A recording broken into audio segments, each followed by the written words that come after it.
Welcome to season 10 of the Parenting Aces podcast. We are a proud member of the Tennis Channel Podcast Network, and I am coming at you from Atlanta, Georgia, which you can see I'm not in my typical podcast recording spot. I am in the corner of my condo with no art on the wall behind me, so sorry about the boring background, but at least you get me here. For those of you who are watching the video version of this, for those of you listening, hopefully the sound quality is what you're used to, and I'm really excited about my two guests this week. I don't often get two guests, so this is a special occasion for us at Parenting Aces. But before I tell you about them, quick reminder, if you haven't become a premium member of Parenting Aces yet, we'd love to have you join us. Just go to parentingaces.com, click on the join button, read all about the perks that you get. The main one being that you get quarterly consults with me, and I always love consulting with our members and getting to know the members of the Parenting Aces community, but also lots of other perks available to you as a premium member, so check that out. Now, let me tell you a little bit about this week's guests. We have a father and son duo. We have Orlando and Alexander Bravo. Orlando is a former junior tennis player, a former collegiate tennis player, a current powerhouse in the world of finance, and his son Zander is a rising high school senior who has recently committed to play college tennis at Orlando's alma mater. So it's a great story. I'm really excited to share their story with all of you.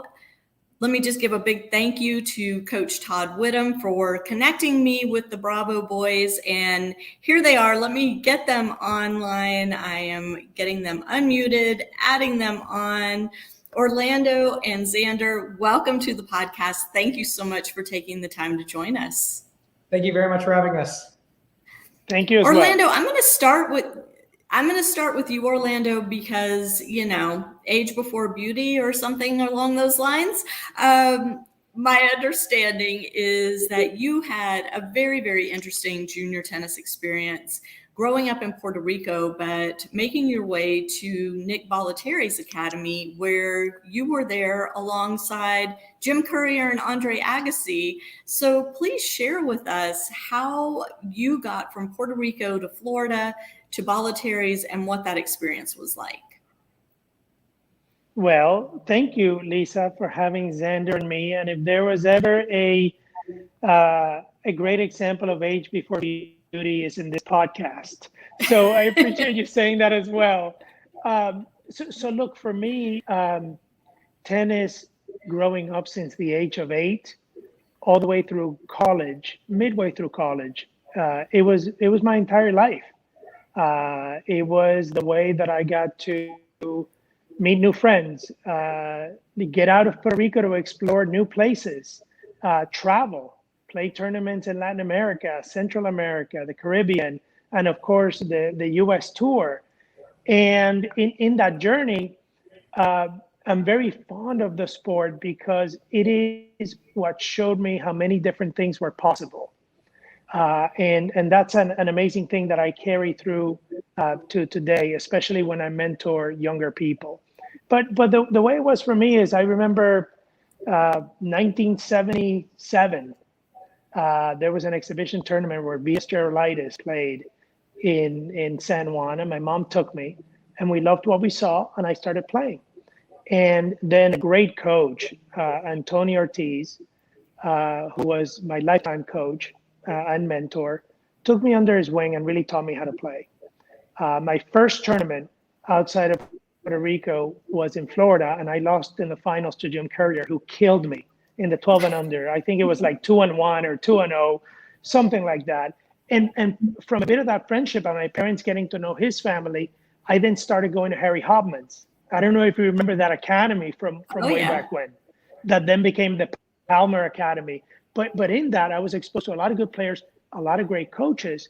And then it got to the time through playing junior tennis that we thought that it was very beneficial that I go to an academy with a higher level of competition so that I can continue to develop my game. And that's when I went to Bollettieri for part of high school. And it did wonders for my game. I was roommates with Courier, and I was in that, I wasn't nearly as good, but I was part of that junior group of Sampras, Courier, Chang, David Wheaton, who was also at the academy, Martin Blackman, who was an awesome player, just a great piece of American tennis. That's amazing. I mean, what an awesome time in American tennis, right? And to think that you were in the middle of all of that. All of the guys you mentioned went on to have incredible professional careers. You chose to go to college. How did you make that choice? Well, it wasn't really my choice. I wasn't good enough. But what makes you say that? Like, how did you realize that college was the right choice for you? Look, really, that group was always in the top 5, top 10.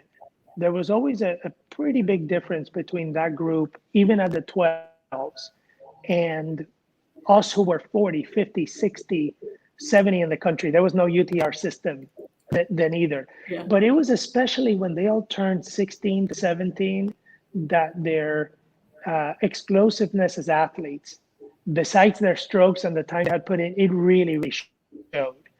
And for me, it was, do I really try and struggle playing some satellite tournaments at the time? Mm-hmm. Or do I use that experience to get a phenomenal education and play college tennis, which was hard enough? And it was a really obvious choice for me. Right. So you wound up at Brown University and played tennis there. And can you talk a little bit about how you chose Brown? And Xander, I'm coming to you, so hang on there. But I want to hear a little bit about how your dad wound up in Rhode Island at Brown University. I was, first I got in, so you got to get in, or recruited. So I was recruited by Brown. And given the super competitive environment, right? You have all these parents watching and kids. It's incredibly competitive, and it's more competitive now, but it can be done. That's the key, to stay positive. And I was recruited by another Ivy League school. And what I loved about Brown is being a student athlete and not having been through the most rigorous high school, for example, like a boarding school that really trains you academically. It gave me a soft landing. It with the ability to form your own curriculum, decide on your own major, do everything pass fail if you need to until you get comfortable enough. It's also a place where it's super collaborative, so students are not comparing grades at every minute. It's not an in and out system. It's everybody makes it. So that once again, I use the term, the soft landing is so important as a student athlete, because then little by little you start gaining confidence and saying, I can do this and I can be a top student as well. And that is what Brown does that is totally different than any other Ivy that I've come across. Interesting. And Xander, congratulations to you. You've just committed to go play at Brown, following in Dad's footsteps a little bit. And I want to talk about that in a moment. But first, I understand that you grew up in San Francisco, and getting an Ivy League education is something that's very important in your family, right? Academics are very important in your family.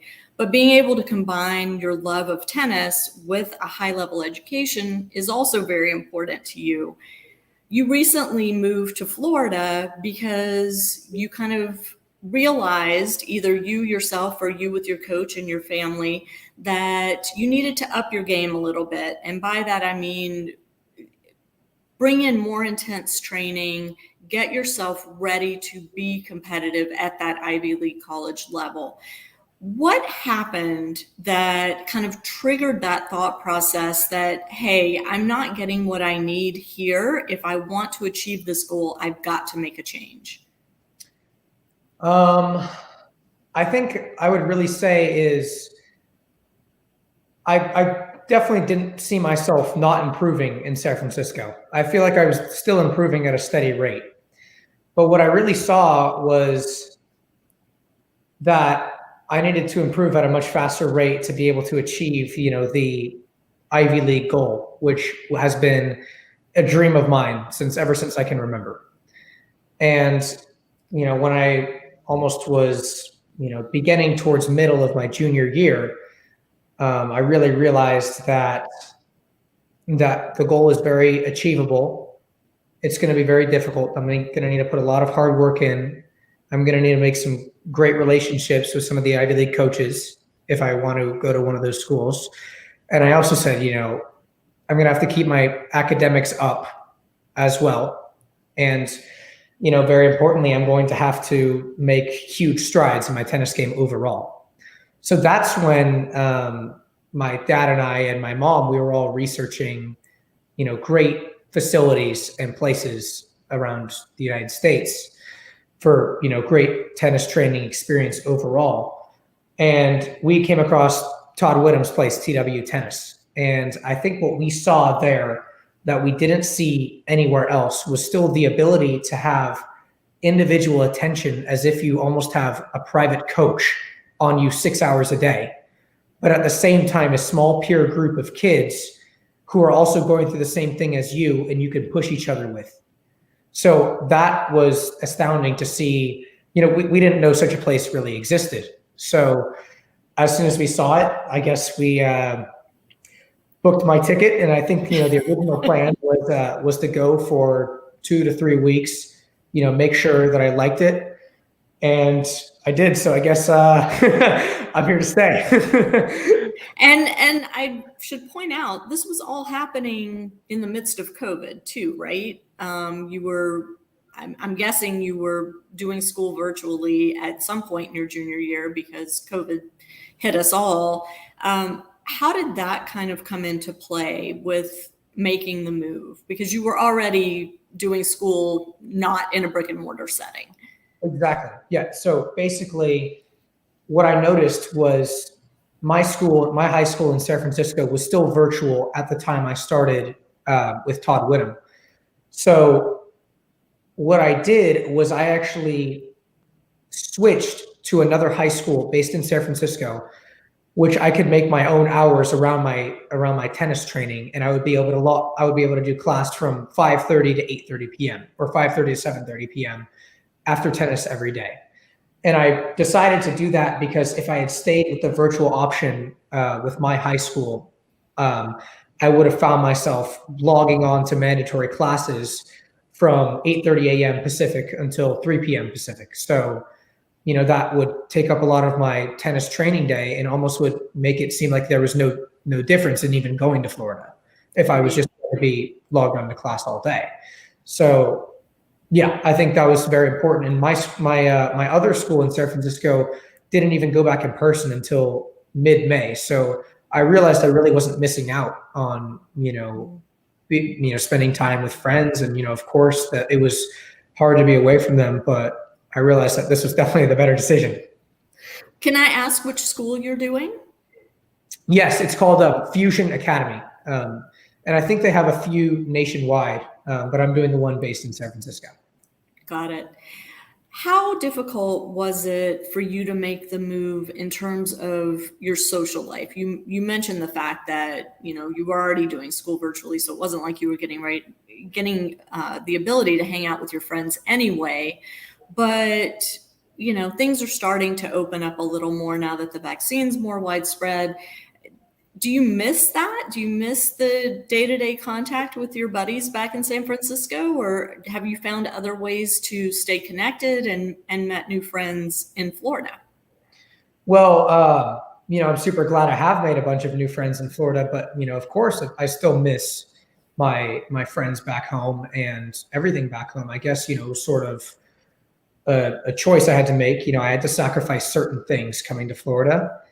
And I was, in the start of my junior year, I was still able to see a few of my friends here and there, maybe a little bit to go eat lunch, but I wasn't missing any sort of a, real social scene per se. So yeah, I think, again, it was the obvious decision, and I made new friends at Todd's place. And so, yeah.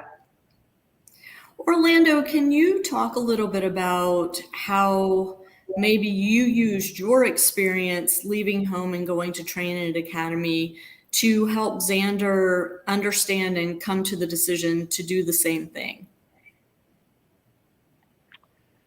Yes. For parents that have younger kids, it's that process of letting go. And there's at a certain time, your kid knows more what's best for them than you do. And that's a transition. And with the case in Zander, that was the case pretty early on. Zander made the decision to go to Todd's and go to Florida because it was right for him, and I backed him on it. That really, really was it. Now, of course, Xander's mom and I, we discussed it and we agreed with that decision, but we weren't pushing that decision. We as parents also did our homework together with Xander, and everyone we talked to, coming from a tennis life, we have contacts, right? And we have people that we know, and everyone spoke so highly of Todd. College coaches, professional tennis players that we know or got in touch with, or former pro players, former competitors of Todd's through the circuit. Just everybody had a positive view in every way of Todd and his program. Can I ask what specific questions you were asking as you were trying to, validate this decision or come to terms with this decision that Todd's academy was, or I won't call it an academy because I know he says I'm not a tennis academy, that Todd's place was the right choice. So, because I think a lot of parents struggle, like, what questions should we be asking? What are the things we should be looking at when making that decision of who should coach our child? Yeah. The first thing that we look for, and this applies not only to tennis but to everything, is he or she a good person who really cares about the mission? In this case, really caring about the kids and the mission of that kid, not their mission for the kid. And that was the piece that was just outstanding. And there was a track record behind it. Todd had many former kids and current kids that, as Zander mentioned, were in that path to make it to great colleges, either both tennis and academically, or tennis. And that was a path. And he was really, really passionate about them achieving that goal. That's the number one thing. The second thing is, how well does he and the other coaches know tennis? Well, the track record is also there. Former great pro player, and with Pierre there, who I believe is one of the best coaches of all time, and probably former player as well. And the whole system, it's like, okay, these guys, they know the game. And the third thing is, what's the peer group like? And if the peer group is similar, and Zander really mentioned that, you kind of move with your peer group. Those were the three things, and they were validated. Mm-hmm. Zander, how about for you? I mean, maybe it's the same things your dad mentioned, or maybe there were some other factors that made you feel like this was the best choice for you. Yeah, I completely agree with what my dad said, and also, in my first few days at Todd's, I realized that it was specific, very hard training that I hadn't really received before in my life. And what I also realized was that it feels like I have 3 private coaches just for me: Todd, Pierre, and Bruce. It feels like I have the 3. It feels like honestly feels like I'm a professional player with 3 private coaches. And I've talked to every other kid in the system, and they feel exactly the same way.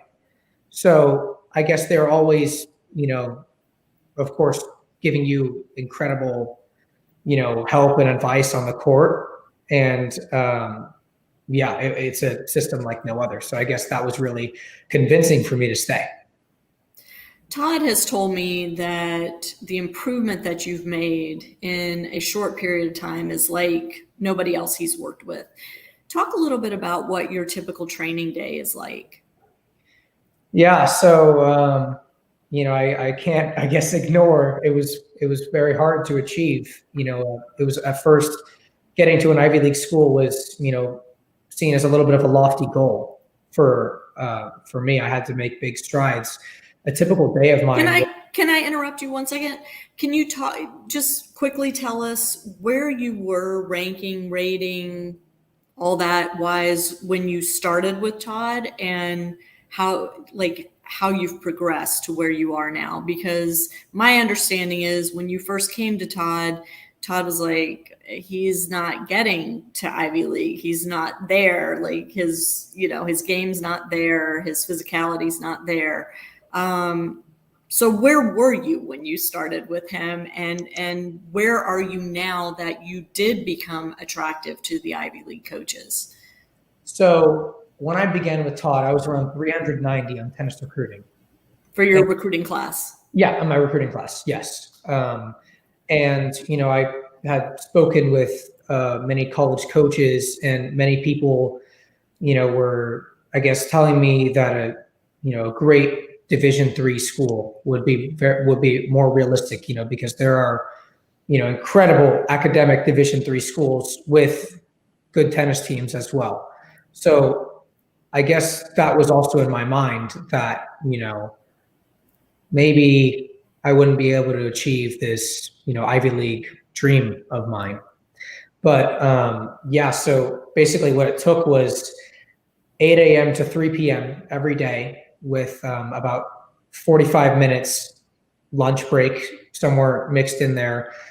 And I guess basically every minute of those hours training was brutal, physically, mentally, technically. And so, now I think I'm around 200 on tennis recruiting. So, yeah. Okay. And so you said your day starts at 8 a.m. Do you start with fitness? Do you start with hitting? How does that look? So usually I would start with a private, lesson with Todd, where he would either sometimes hit with me a lot of the mornings. Like this morning, we were competing together at 8 a.m. So, we either compete, we'll either do hitting drills, or we'll do drills out of the basket. We'll do something really productive for, an hour and 15 minutes. And then after that, I would join in with the other kids and do all of the fitness drills with them. Like, all the, we did many footwork drills, sprinting drills, core exercises, band exercises. And so that's for anywhere from 15 to 30 minutes. And then after that, usually I would begin training with one of the other kids. This past summer, I was training a lot with Ronnie Homan. So I was basically sitting with him all day, every day. But I would then train with one of the other kids until around 11:30 or 12, depending if Todd wanted to finish up on some more stuff. And then after that, we would have a lunch break. And after that, in the afternoon, we would usually play sets, match play for 2.5 hours. Got it. And then after that, you still had schoolwork to squeeze in somewhere. That's right. Yes. So after that, I would, have to get in my car, drive home, try to eat a snack real fast, and then get right on to the Zoom calls. Awesome. So you said when you first got there, everybody's telling you, D3 is likely where you're going to wind up. You were committed to play at an Ivy League school. Orlando, how important was it to you and Zander's mom that he get the Ivy League education, or were you good with, a top D3 school for him? Going back to that, what's important to us as parents is that Xander accomplishes his goals, not our goals for him. So he had that goal, and we wanted to support him on that goal. I do think that in terms of all this, there is no wrong choice. It's the college that fits the individual and the tennis program that fits the individual, and it's all equally good. However, if a student is motivated by a given goal, then go pursue it with all the tools that are possible and that one can afford and that one can provide. But it's ultimately up to the player. And in this case, Zander was very eager to put in those hours, be living far away from his friends that he's had for many, many years since he really started school in kindergarten, and also, combine academics with the sport. And, that's the beauty of it, is if individuals can accomplish their goals, you get a lot more confidence, and you see the correlation between hard work and being successful at something, which is a beautiful thing. Xander, I mean, hard work, it's a given that you work hard. We're hearing it from you, and, Todd has shared with me what you've been doing. What do you feel like it took for you to find it within yourself, to put that effort in, to make that commitment to reach this goal of yours to play tennis at an Ivy League school? I mean, it's a lofty goal. Not everybody can do that. Yeah. Well, I can say, it took a lot of heart, I guess, to get up every morning very early and to keep powering through each and every day. Even though how much I love tennis and how much I love the game, of course, not everything was, I guess, the most pleasant. It's not the most fun to, be dying in 95-degree heat, humidity on the court and running side to side and not playing your best. So I think that, that was very important. And it was also very important to be very disciplined and focused with myself. And what I mean by that is to really take in the coach's feedback as soon as you hear it, because they're only trying to help you. So it's very important that, you really, I guess, also have that focus, because you can, I guess, put in great physical work there and get a great workout every day. But, you have to really, I guess, focus on what the coaches are telling you. And if you take that advice into account, I felt like I was playing much better tennis after 2 days at Todd's place. I felt like I was playing much better tennis after 2 days, because they were showing me a new game style, which they saw within me by watching me play. And once they had really brought that out of me, I was like, wow, this is working out great. And it's been 2 days. So I talk about these similar things that you're saying, Xander. We kind of refer to that as coachability. Orlando, I want to ask you, as a parent, do you think coachability is something that you can teach your child, or do you think it's something they're born with, or do you think it's something they pick up along the way, seeing that behavior modeled by parents or by peers, or, having good teachers and coaches around? Where do you think it comes from? I think you can teach that. I think it starts at a really early age, and Xander has always absorbed things very quickly and put him to work. But it's also, he's developed that over time. And one of the things is through the sport and academics and a number of other areas. It doesn't happen overnight, but you can develop that muscle and improve it. It comes easy, so as you were probably alluding to, Lisa. It comes easier, more easily to some people rather than others. But you can develop it over time. And one of the things, and Zander was really touching on this, that I want to underscore about Todd's program, it's about the differences, the big difference. Of course, they work the kids hard. Of course, they know so much about tennis. It's individual focus. Individual focus. And I mean that in 3 ways. Number one is figuring out who that person's or kid's goals are, and then helping them achieve them. Not somebody else's goals, or not lesser goals or loftier goals. So that individuality. Secondly, is the caring for the individual. Every time Xander goes to play those tournament weekends, UTRs, every weekend, one of them is there. And I have seen Todd or Pierre, no matter what the player's level is, when they go as a group, they're there for every kid, for that kid's goals. If they're a developing player, they're still there. And then third, and this is what Xander was saying that really, really impressed me, is let's make that player the best they can be with what they have and within their style. let the artist shine as an artist. Let's not try to make him or her play like somebody else, or in a style that they used to play, or in a style that maybe allows you to win a given match. And for Xander has a very big game. He's a very powerful player. He loves that. So they were able to expose that very quickly, and that changed as well. It's kind of like working hard, but with a purpose, with quality, and doing the best with that individual. Right. Xander, how old are you now? I turned 17 in late June. Okay. And how tall are you? Just over 6 feet. Okay. So, and are you still growing, do you think? I think I still maybe have an inch or two left, but I'm hopeful I do, but who knows? Yeah.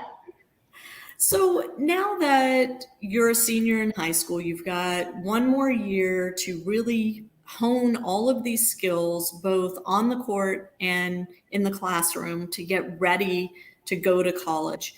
How do you stay focused? We see a lot of kids in their senior year of high school kind of start to back off a little bit. They get a little lazy after they've committed to college. Maybe they get more involved in social things or things outside of school and tennis. How are you planning to keep yourself focused and honed in so that you are your best self, ready to perform at your highest level once you step foot on that Brown campus? I actually spoke about this with Pierre today. So my timing's perfect, right? What Pierre really told me was he's saying, this year, we're going to be still training you super hard, except for, there's less weight on your shoulders per se. And so he said that, it could, make it as if I almost don't have as much pressure to, keep making huge strides. But at the same time, since, they train me so hard, I automatically will. So I guess that's what he was basically trying to tell me.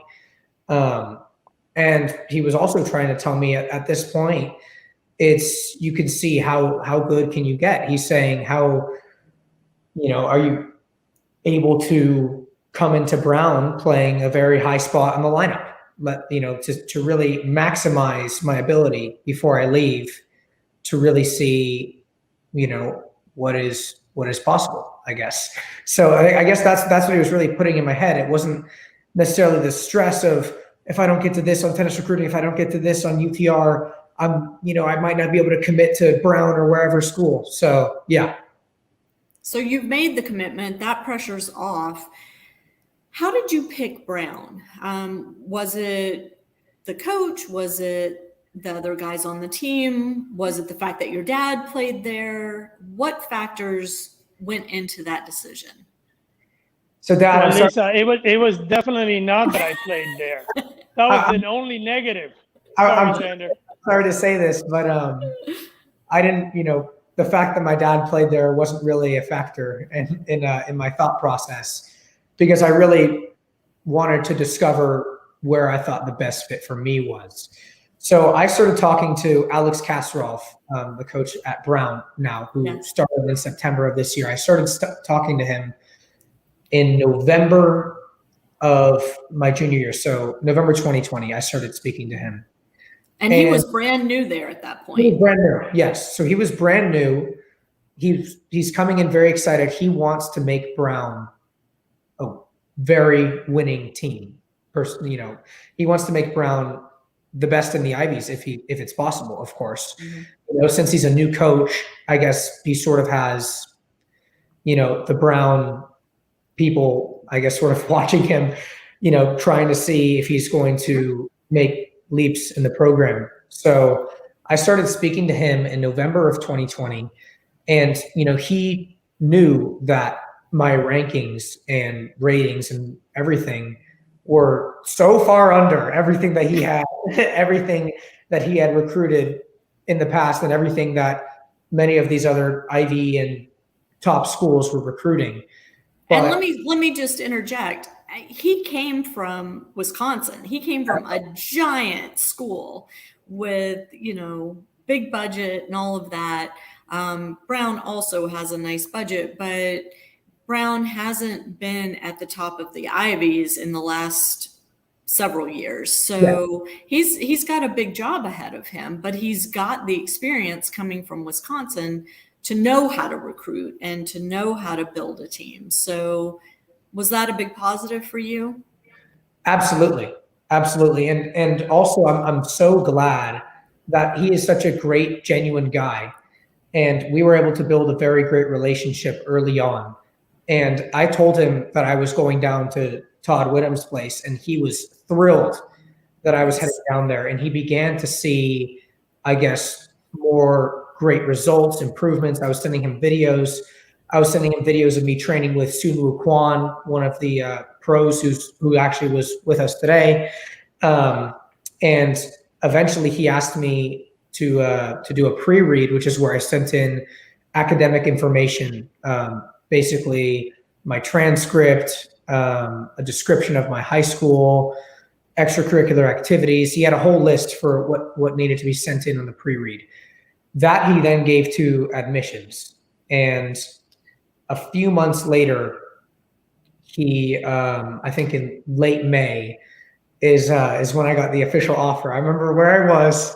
I was driving home from tennis, and I was having a great conversation with him. And he said that, he really would be very happy to have me at Brown, and made that very clear to me. And so while every bone in my body wanted to just commit right then and there, I realized that, I didn't want to make a spur of the moment decision because I hadn't yet visited campuses. So then I called my dad and my mom, and I'm like, I'm so excited. I just got the offer from Brown. We have to visit campuses as soon as possible. So I took a visit up to Brown about 2 months ago in June with my dad, just him and I. And we spent the full day at Brown, and we also visited a few other Ivy League schools in the area. And I fell in love with Brown. I fell in love with the campus. I loved the freedom that you can have as a student there at Brown to really choose your own path. I loved the coach, and I really loved that he wanted me as a player. He didn't just, and as a person as well. He didn't just, I don't want to say some coaches do this, but he wasn't just like, oh, he's this on tennis recruiting, I don't want him. Or, oh, he's this on tennis recruiting, I want him. So I appreciate that. And coaches, by the way, absolutely do that. Yes, so you don't have to say it, but I'll say it. And I think that is a standout characteristic. And I think you're very smart to recognize that is something unique. Absolutely. And so then from there, I was still in contact mainly with one other Ivy League coach who Todd has a great relationship with. And I really loved that school as well. But, visiting everywhere, I felt more personally connected to Brown. But Todd was so helpful that he was able to have this other coach come down to Florida to watch me play in person. And I really got to meet him. And so I guess Todd really helped open up more options like that. So there was that day where I met that coach. And then a few days later, Alex was in Florida to watch the Clay Court Nationals. And so he came to watch me practice at Todd's. He got to see maybe like 45 minutes to an hour because we got completely rained out. But he still got to, I guess, see me play in person for the first time. And again, he reassured that, he really wanted me on the team, that he would give full academic support. And so I didn't commit in that moment. As soon as he left, I called my mom and dad. It was a conversation with me, my dad, my mom, Pierre, and Todd, and we were talking for a while. And we were like, everybody said, man, you got to just commit. So I call Alex on the phone, and I said, I would love to be here at Brown. And so that's how it happened. Also, as a bonus, I was in San Diego visiting family a few weeks ago, and one of my new teammates lives there. And every day in San Diego, we would train for 3 to 4 hours hard, and then would go surfing for 3 hours. And I really became very good friends with my new teammate. and was able to also speak on the phone with all my new teammates. And they are all such great, genuine guys that I don't think I could have made a better choice. So, yeah. That's awesome. That is really awesome. I'm thrilled for you. Todd texted me right after you made your decision, so I've known about it for a bit too, and I'm very excited for you. Thank you. Orlando, I want to get back to you a minute. First of all, let me just ask you, how does it feel to hear your son talking about all of this stuff? Does it bring back good memories for you? And it really does. It's just awesome. I see his excitement, the excellent fit, and I'm really proud of him. And I know that he's going to have such an amazing experience and do so many great things, both in the sport and academically. That is just, I know that path. And I know it's going to be great. So I'm looking forward to really watching him closely, not in person and not bug him too much, but kind of keep up with what he's doing. Yeah. It's a fun time. I can tell you from experience. It is a very fun time when your child is living their dreams. So you have a lot to look forward to. I want to just ask you too, Orlando, you parlayed your tennis experience and your academic experience into an amazing career, an amazing professional path. And I understand that when you're looking to hire people to work for you in your business, and you're in the world of finance. I don't know a ton about what you do, but I know it has to do with money and finance. And I understand that you love hiring college tennis players. Can you talk a little bit about that? And what is it that makes you kind of lean toward those college athletes as potential hires? That's a great question. It's not on purpose. They just stand out. Okay, so it's not like us as a group of partners in our private equity firm say, okay, that's the profile. It's we go meet with a broad range of these great kids with different backgrounds. And by chance, because they have stood out, we do have a number and a growing number of college tennis players. It's amazing. And I think it is because private equity.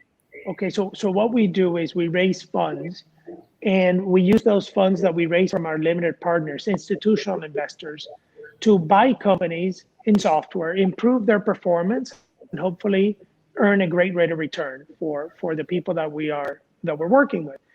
It's a very individual job, and tennis being an individual sport, there's a lot of analogies one can make to it.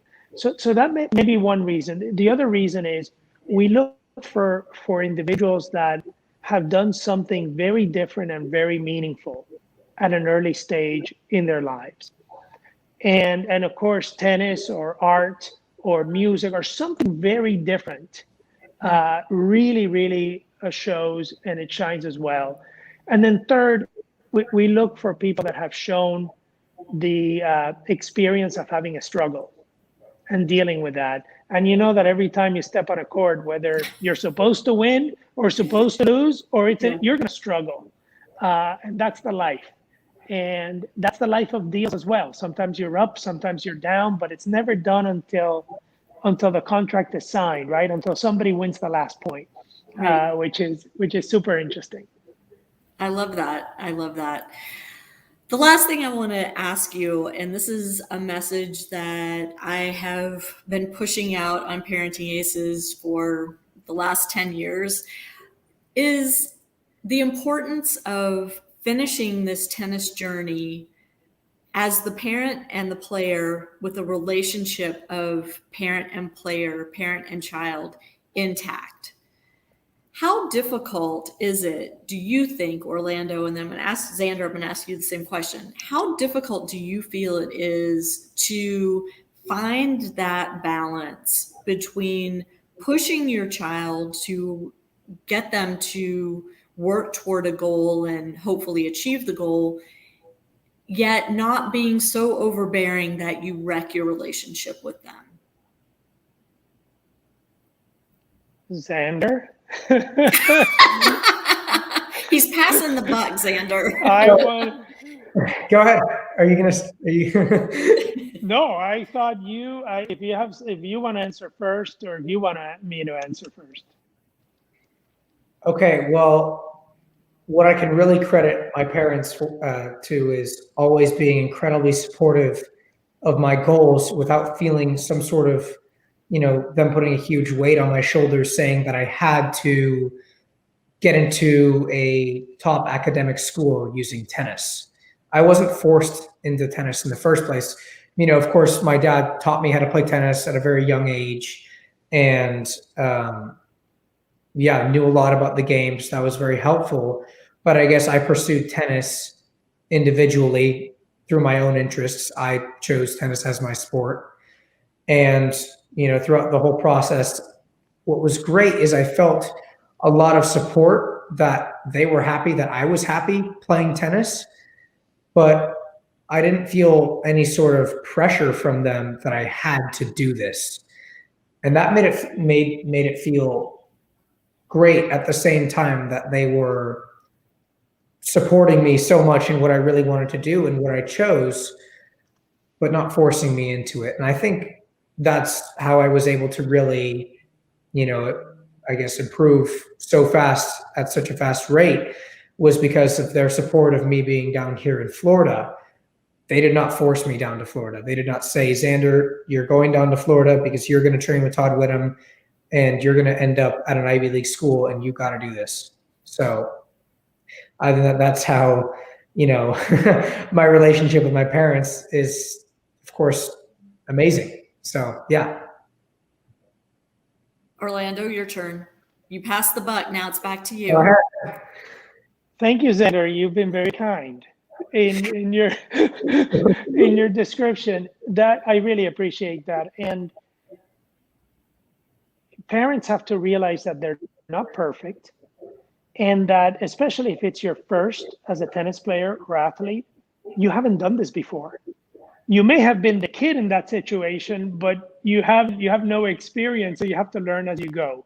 There was a time when Xander was super young that he was playing this match, and the match didn't go so well. I think you were only 11 or something. And I was think Xander knows exactly which match you're talking about. Yeah, and I was fired up just going off in the car. Can't you see that he's always serving to your back and second serves? Don't you run around it? But couldn't you see all this? And I was just going on and on and on. And Xander goes, Dad, that is enough. The match is over.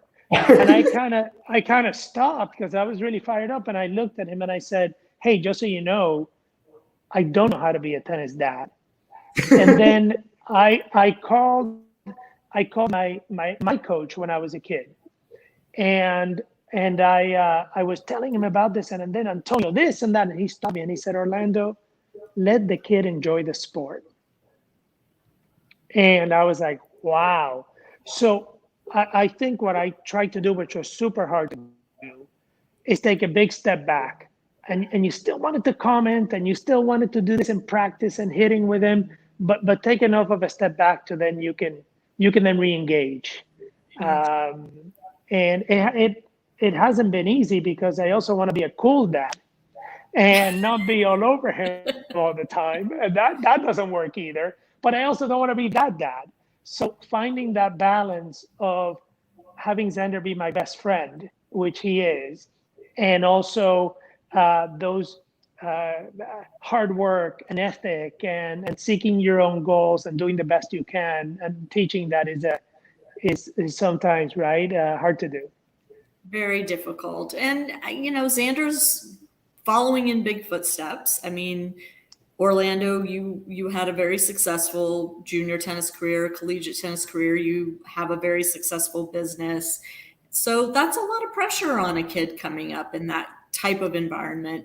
Xander, it seems to me, and this is the first time we're meeting, but it seems to me that you have recognized that pressure, accepted it, and forged your path, and you're on your way to doing great things yourself. So as my people say, mazel tov to all of you for really figuring this thing out and finding a way to let Xander be Xander and to follow his own path, and supporting that, Orlando, by allowing him to make these choices and these decisions.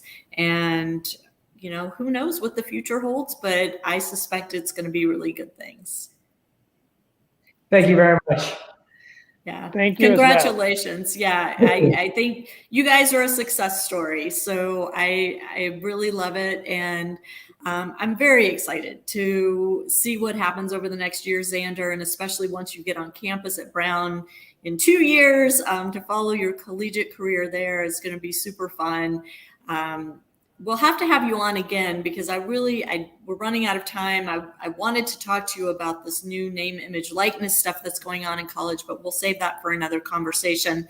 But thank you both for coming on. I know you're both very busy, and I really appreciate you taking the time to share your story with the Parenting Aces community.